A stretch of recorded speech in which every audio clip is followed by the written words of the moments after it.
Number one, you have to have a love for people, okay? You can be a real effective leader, and you can inspire people, and you can, you know, force them to be real productive, but they could hate your guts. And there are a number of people I've worked with at Apple and stuff that are really creative people, but they're not the kind of people you want to have coffee with. So number one, long-term leader, they have to know that Jesse really loves me. I mean, there's something about him, and you know, I don't always agree with Jesse, but he's the CEO, and I know that he always asks questions about my wife and my kids, and you know, and he, when we walk out to the car, you know, he asks if I want to have a coffee, and so I have that sense that the CEO really cares for me as a human being, whether or not I work for him or not. So number one, as a leader, you have to be, they have to know that you care for them. Number two, it's better to lead by serving people. So the second thing I would tell you is that servant leadership is really important. And there's all kinds of research. You can just Google servant leadership and you'll see Greenwood and all these other things, and it'll just take you off to a field that I really believe in. The best leaders I've ever worked with in the United States are those kinds of men and women that don't mind, you know, bringing in the donuts and after everybody leaves, and they're the CEO making $500,000 or $10 million, but they're picking up the wrappers and, you know, underneath here, and you go, holy crap, I love her or I love him. So not only do I have a sense that the CEO, Lauren, loves me or likes me and my family, but that she would serve, you know, she would take the lower position. And the third thing is you have to be really organized. I mean, if you say you're going to meet at 5:30, you're there at 5:30 or 5:15 just to make sure the room, and man, you're impressive. Everything, you know, you have people here, and not everyone can always come on time. But I see your team's here, everything's rolling, you know, and you're even concerned about the heat, which means, you know, that you care for me, or you care for yourself, or whatever it is. But I think that you have to have a love for people, you have to want to serve people, and I think you have to be organized because people want to know you're competent. You don't have to even be smart.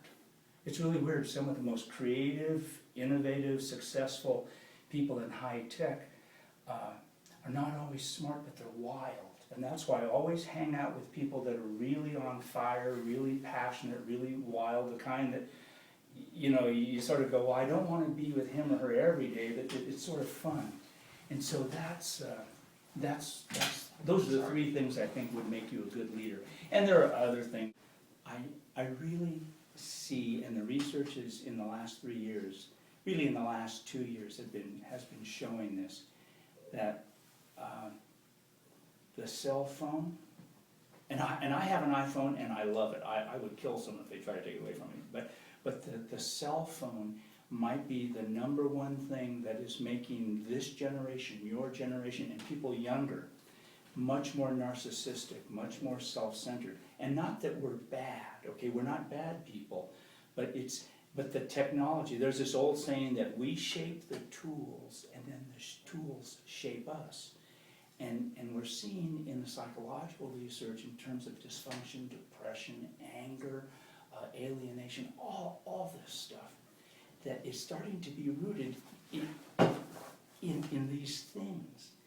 And not that they're bad, but what it does is that when we didn't have this, we would be able to, after class, you know, I'd be talking to Zach about stuff, or, you know, we'd be BSing about something else with Juan. But now, as we walk out of every class, you know, and they do studies on this, 60% of the people when they're walking out of class, they pull up this and they're just scrolling. And not everybody, not everybody. But, so, we're being trained to be focused on the self. Now, the reason why I bring this up is because all the research in poor listening shows that it tends to be self-centeredness, that ego-centeredness that makes us poor listeners, because we want to do two things. I want to judge what Zach is saying. I want to judge it, either good or bad, or more importantly, I want to talk over him and I want to give my opinions. But both are self-centered. I want to slow him down, judge him, or I want to go above him. This thing here reinforces that all the time because we have is it not, it's not my face, I don't know, what's it called? Facebook? Yeah, Oh, Facebook, yeah, my face. Facebook, the tweeting, the thing, and then, my two sons are in their mid-20s. And they can do this, you know, and they're just doing, and they tweet, and they have their own website, they have a web company, and they're both pastors. And it's just wild because they don't even look at other people now, and they're very productive. So I think the one thing I want to say is be real careful of technology. It's wonderful, I love this stuff, but I think sometimes it's good just to, and I just carry this around because I want to be able to have you call me, but I never carry this. I keep it in my truck, I put it in the glove compartment. Number two, people are poor listeners because, and I really think this is true, we've never been trained to be good listeners. Our parents are bad listeners. I'm a bad listener. You know, you guys probably are bad listeners. And what I mean by that is that, we could do studies, we would look at your responses to people, and most of the time they'd be judgmental. You know, after you listen to me talk, you'd say, well, that wasn't quite right, or I disagree, or, oh no, you're right, I believe that, which all three were evaluations. Very rarely do they say, oh, Randy, so it sounds like you really think technology is screwing us up. Is that what you're saying? So, you know, instead of judging, you're mirroring. Was there any like specific group experience that you had that led to you coming up with this, or was it? Could you do those four again? Tell me, because. It was seek, observe, ask, and relate. Okay.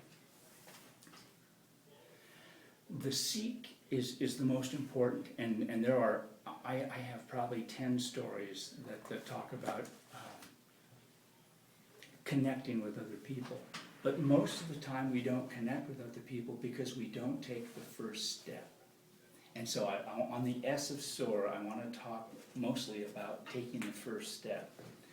We've done studies in clinical psychology and in organizational psychology that show that the people that are the most loved in an organization are always the people that make the first gesture of friendship. Is observe where you can be helpful and observe people. Everything I write in all those books, if you had a guitar riff that would go every time I played any chapter, it would be forget yourself, put yourself second and others first. Always be other-centered than self-centered. So that would be my theme. And then the A is to what? Ask. Oh, ask questions. Ask them if they want coffee, ask them if they need help. And we find that most people don't ever ask questions of people. That's why guys don't know what to say on dates. You know, they would say, Randy, R is to relate. Relate. Yeah, and relate simply, the way I remember it, is to be able to connect with someone so that you can listen enough to where you can say, Zach, I understand what you're feeling, you know, because I felt that same way when, you know, this happened or that happened, so that he goes, oh, he's not some weird guy that's different from me, but we have similar experiences. And after a while, he's blind to my age, my ethnicity, you know, that I dress a certain way, that my hair is receding. He just sees, oh, that's my bro. You know, and that's why I like military stuff too, because when those guys are under fire, and I work with military too, when those guys are under fire, it doesn't matter what he looks like or what he looks like, what she looks like. When they're shooting at us and we're shooting back and we're risking our lives for each other, we never lose each other. Even after we're old and retired, we still go and connect.